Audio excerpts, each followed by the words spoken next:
When I use a term like scientist, and why I would stay away from such terms in like religion and things, and to differentiate my spiritual path in terms of maybe some of the words that are used in a lot of spiritual contexts, mainly because part of me lives my life as a big experiment based on a lot of practices and things, developing characters and discipline and figuring out systems that work and then applying them directly to my mind, unearthing different systems and working through them and trying to figure out what makes sense and how they stand on their own, how they integrate with others, and basically where everything,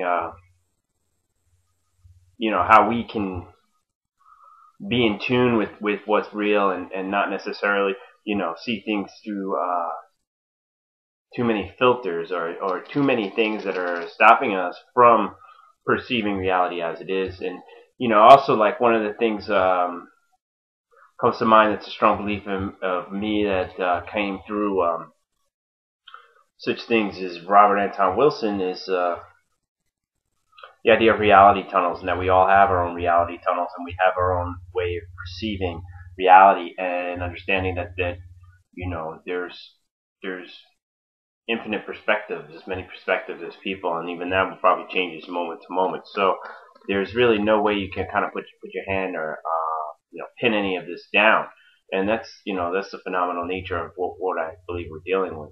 What I was talking about when I was talking a little bit about my ILP practice, which is probably a really good example of something where it's just sort of like a scientific application to the human vehicle, the human experience, or the human evolution, is based on four modules, four components of the human being, basically understood through thought systems developed by Ken Wilber.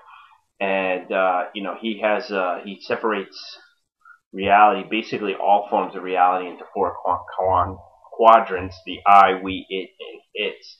I'm not going to really go into depth on some of his thought. It's very complex, and me being somewhat of a neophyte in the grand scheme, I don't want to delve into material that I wouldn't serve justice by not properly doing the study and just innate knowing that would need to be established before I start spitting it out to you. I don't want to do anyone to the four components as body, spirit, mind, and shadow. Body, consisting of three elements: the causal, subtle, and the gross. Causal is, that's it's beyond concept. This the most subtle of all forms of body. That's what we're talking about when we talk about oneness or completely in tune with things. The subtle is falls more into the areas of subtle movements and structures. That's what such things as stretching and things like that, yogic stretches, would fall into the subtle. And then gross is more just gross body, which is things like weightlifting and running. He gets into all these. So by working these three core elements of the body, what we find is that we end up integrating the whole body, the whole machine, and with mind, which is the other element, which I use I keep as a journal study. There's lots of elements of mind. There's lots of ways to involve yourself in these. Basically, it's a daily practice. Started seriously doing it every day in November, and just 10 minutes a day. So it's 40 minutes a day, 10 minutes in each module, then expanding from there. Basically then to talk briefly, we've kind of touched on body and mind, spirit. I do a form of meditation, shamatha, which is it's a breath-based meditation. Literally means peaceful abiding, that I learned through the Shambhala community, based on the teachings of Tibetan teacher who came here to the West, Chogyam Trungpa Rinpoche. My practice is based on that. That's one of the good things about the ILP, is that you can integrate any number of forms to satisfy those four core modules, and then of course you get into the more depth of it, or in this case I guess I would say span of it, which is all the other modules, which infinite pieces in the puzzle that you can apply to your daily practice. Always keeping those 4 core ones in place. And the final one, which I haven't really touched on, is shadow, which is based sort of on the Jungian concept of dealing with the subconscious and the conscious. And it's a way of unclearing the barrier between your subconscious and conscious, in a way of bringing your subconscious out into the fore a little more. And one of the ways that you sort of tease it out is through the 3 elements of face it, talk to it, be it. So basically you take a person or situation, you first face it, go through the characteristics of it.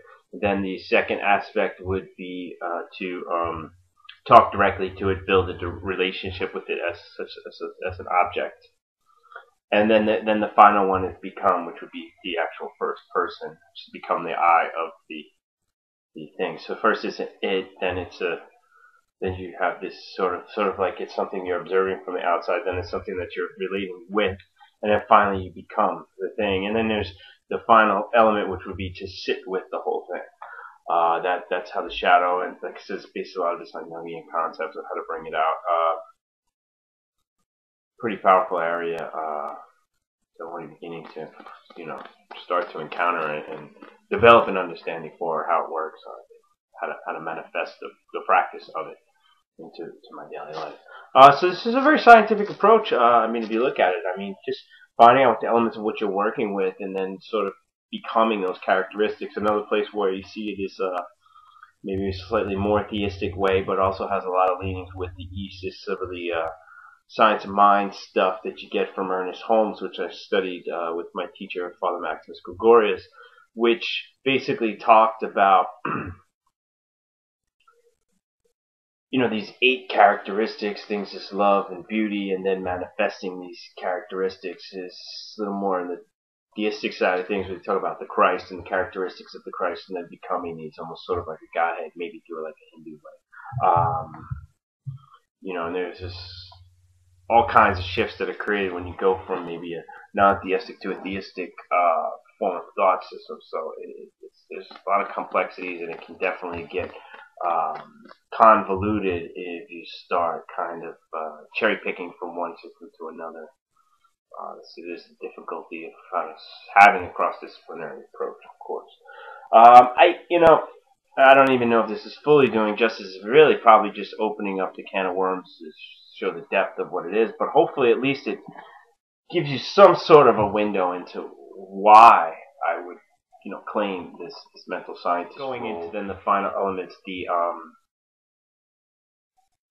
mental scientist and street scholar, which work very much together and are integrated in their own way, which basically street scholar is just differentiating me from someone that may have been working fully within established circles or academic circles, more renegade sort of exploratory individual, very intuitive, creative in the way that I choose and decide what to study and what to uncover, and what's gotten me here.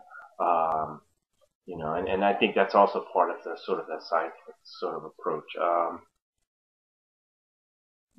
don't want to turn it wishy-washy, but we're dealing with creative principles here too. So, and if I keep saying things, maybe I would even cloud things as opposed to clarify it, which it's not going to help. So let me just cut it.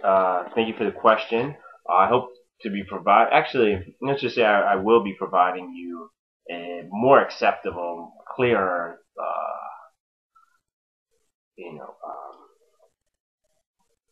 outreaching of these concepts to give you, give you or anyone else that might be asking these questions a clearer window of what I'm possibly talking about. So, I look forward to doing that, sitting down and grasping the words and really straining them through, my brain to take them from this, inner and make it more sort of an exterior manifested form that you can actually kind of check out, So, cool. Thank you. I appreciate it. I hope, I keep running into this hope thing, and it's a funny thing in and of itself, but I'll just leave everything alone and just let it all rest. So, enjoy your weekend. Bye.